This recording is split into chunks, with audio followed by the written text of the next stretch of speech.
Welcome back to On the Beat. I'm your host, Rachel Hurt, and today we are in the studio with Will Cooper of Crowell, Gillis, and Cooper here in Columbus, Mississippi, and we're going to be talking about truck accidents. And by truck accidents, Will, I mean semi-trucks. That's correct. The Yeah, big we're guys. talking about 18-wheelers, right? Oh, yeah, they're big everywhere. rigs. Everywhere.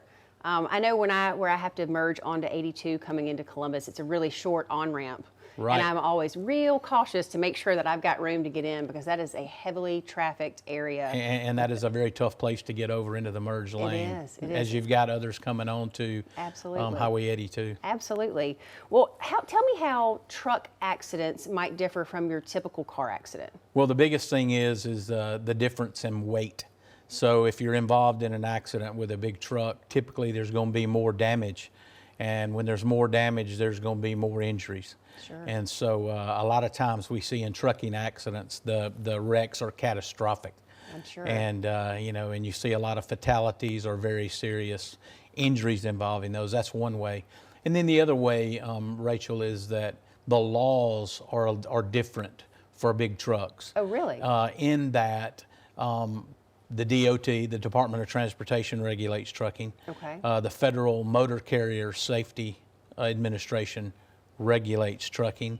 And then they're also subject to the same rules of the road, the state laws that cars are subject to. So the laws are different when dealing with big rigs, and therefore, if you're involved in an accident that then turns into a case, the laws are different. So are there different steps that need to be taken because the laws are different? There are.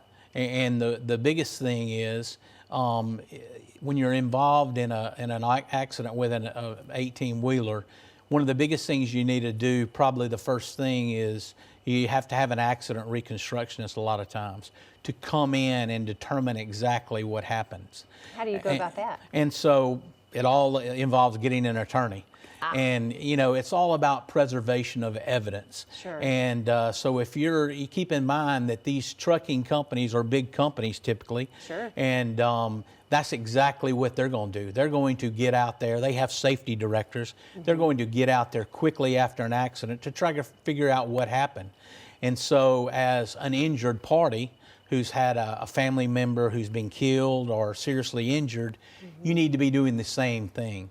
Out there getting an accident reconstructionist involved. There are DOT audits you can do to make sure the truck was in compliance. Were they hauling too much of a load? Were they overweight? Oh, I'm sure. Were their brakes proper?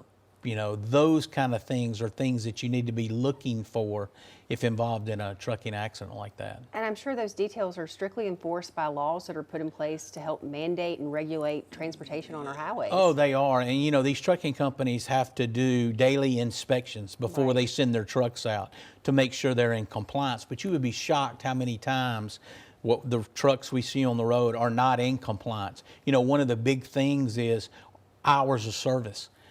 Have you driven too many hours? Are you too tired to be behind the wheel? Correct. And so those factors all go into the consideration of a lawsuit if you're involved in a big truck accident. The road can be a scary place. It is. But it's wonderful to know that there are laws that are put in place to regulate that, to keep us safe. And it's great to know that there are people like you that can help us when we do need your help for a catastrophic situation. Well, if that occurs. I appreciate that. And like I said, that is one of the most important things is you need to get an attorney involved where you can go properly through those steps. Great. Well, thanks for sharing that with us. Well, thank you. And if you want to know more, if you need Mr. Cooper's help, all the information's up on the screen, his email, his phone number. Give Will a call, and he'll get you fixed up and taken care of, pointed in the right direction. We'll be back right after this short break.